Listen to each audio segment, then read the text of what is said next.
আসসালামু আলাইকুম। কেমন আছেন সবাই? আমি আছি আলহামদুলিল্লাহ আপনাদের দোয়ায়। এই যে সামার চলে আসছে, তাই ভিডিও বানাতে চলে আসলাম। সবসময় তো দেখেন আমার গার্ডেনে লাউ ঝুলতেছে, শসা ঝুলতেছে, ফুল ফুটে আছে। আসলে এগুলোর পিছনে কি শ্রম দিতে হয় আজকে একটু ভাবলাম আপনাদেরকে দেখাই যে কিভাবে মাটি কাটতে হয়, গাছপালা লাগানোর জন্য বেড রেডি করতে হয়। এই যে এইভাবে সকালবেলা উঠে চলে আসলাম গার্ডেনে।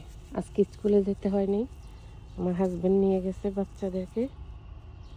তো আর কি করা, চলে আসলাম গার্ডেনে মাটি কাটাকাটি করতে। এই যে বেড রেডি করতেছি। এখানে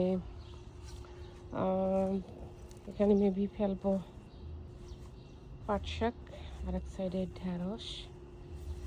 এই যে দেখেন নভেম্বর মাসে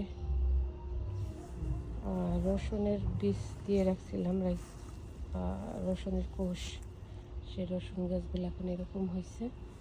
আশা করি 2-1 মাসের ভিতরে পরিপূর্ণ হয়ে যাবে।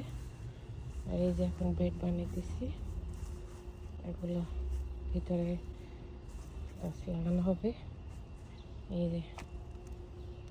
যে টুলের মধ্যে বসে মাটি কাটি। এইদিকেও রসুন আছে। এই যে, আর এইদিকে হলো গত বছরের ধনিয়া শাক। অনেক ধনে পাতা তুলছিলাম, এখন গোড়া থেকে কেটে আবার উঠতেছে। আর এই যে এদিকে হলো লাল শাকের বেশি ফেলে তারপরে ঢেকে দিছি যাতে তাড়াতাড়ি উঠে যায়। এই সাইডটা এখনও রেডি করা শুরু করি নাই, একটু একটু করে ঘরের কাজ, বাচ্চা কাচ্চা, মেহমান সব সামলাই যতটুকু করতে পারি আর কি। এই দুইটা রেডি হয়ে গেছে আলহামদুলিল্লাহ। আমার চেরি গাছ এই সাইডও রেডি হয় নাই এখন, অনেক অনেক জায়গা, অনেক কাজ। এই যে আমার চেরি গাছ একদম ফুলে ফুলে ভরে গেছে। জানি না চেরি থাকবে কি না। গত বছর এত এত ফুলের মাঝে 2টা চেরি ছিল। চেরি গাছের গোড়ায় যত্ন আদি করে দেওয়া হয়েছে। এই যে এটা হলো ডালিম গাছ। শীতে সাথে যুদ্ধ করে মনে হয় বাইচে আছে, এই যে একটু একটু করে পাতা আসা শুরু করছে। এটা হলো পার্সিমন গাছ।